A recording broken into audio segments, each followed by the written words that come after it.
As Iran strikes U.S. allies and Gulf bases come under fire, Republicans are now turning on Trump in Washington, challenging his Iran war strategy at the worst possible moment. Even as Kuwait reels from a deadly airport drone strike, Trump has lost a crucial House vote that seeks to rein in his authority to keep prosecuting the Iran war. Trump is fuming as the House moves to strip his Iran war powers in the middle of a regional firestorm, sending a message that Congress no longer trusts his handling of the conflict. For Republicans broke ranks to join Democrats in backing an end Iran war resolution, a rare defection that turns a routine party line vote into a public rebuke of their own president.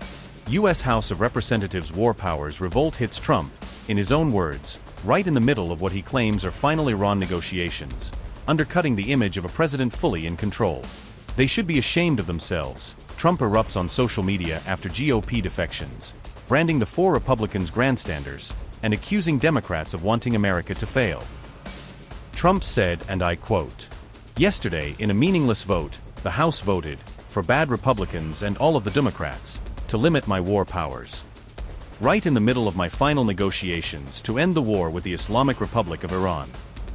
Who would do such an unpatriotic thing? They know where the negotiations stand." The Democrats are fueled by Trump derangement syndrome. They would rather have our country fail than give me another of many victories.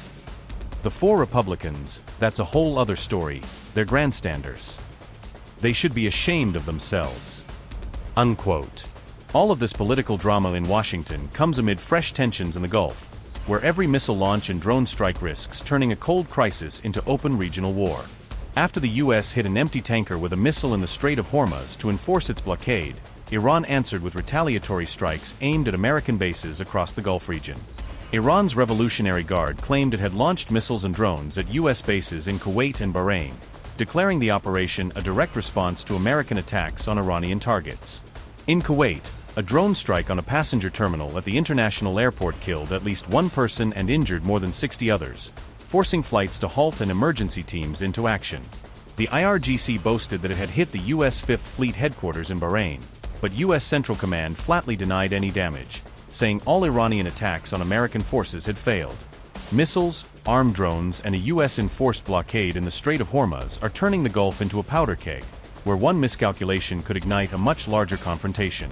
As Congress claws back war powers and Iran tests U.S. red lines from Kuwait to Bahrain, is Trump starting to lose control of the narrative just when he insists victory is within reach?